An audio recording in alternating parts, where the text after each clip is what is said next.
An armistice with Italy has been concluded. It is a great victory for the United Nations, but it was also a great victory for the Italian people. After years of war and suffering and degradation, the Italian people are at last coming to the day of liberation from their real enemies, the Nazis. But let us not delude ourselves that this armistice means the end of war in the Mediterranean. We must drive the Germans out of Italy as we have driven them out of Tunisia and Sicily.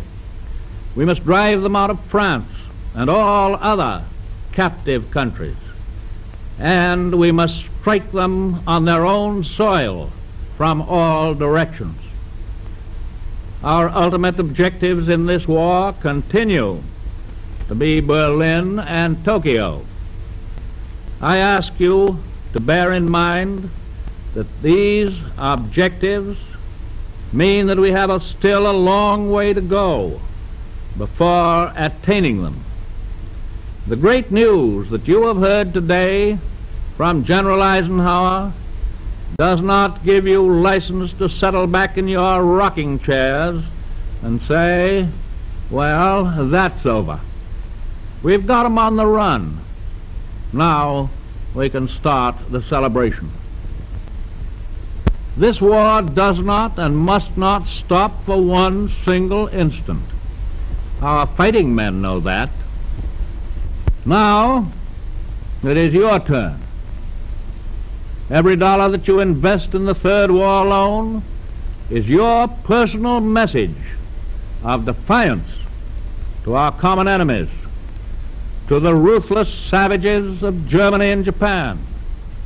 And it is your personal message of faith and good cheer to our allies and to all of the men at the front.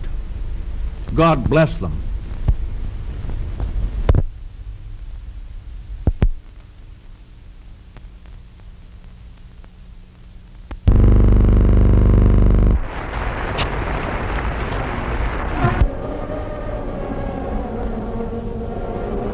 You will feel that we are your worthy brothers in arms, and you will know that we shall never tire nor weaken, but march with you into any quarter of the world that may be necessary to establish the reign of justice and of law among men.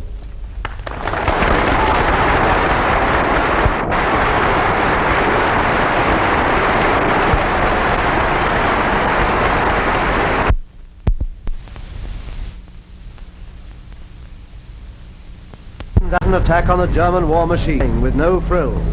A day's work for a small unit of the great, able to take you on a flight over occupied Europe.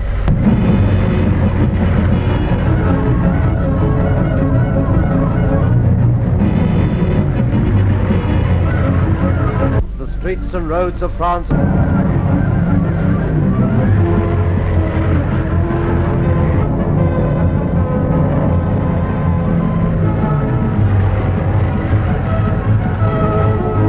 Explode.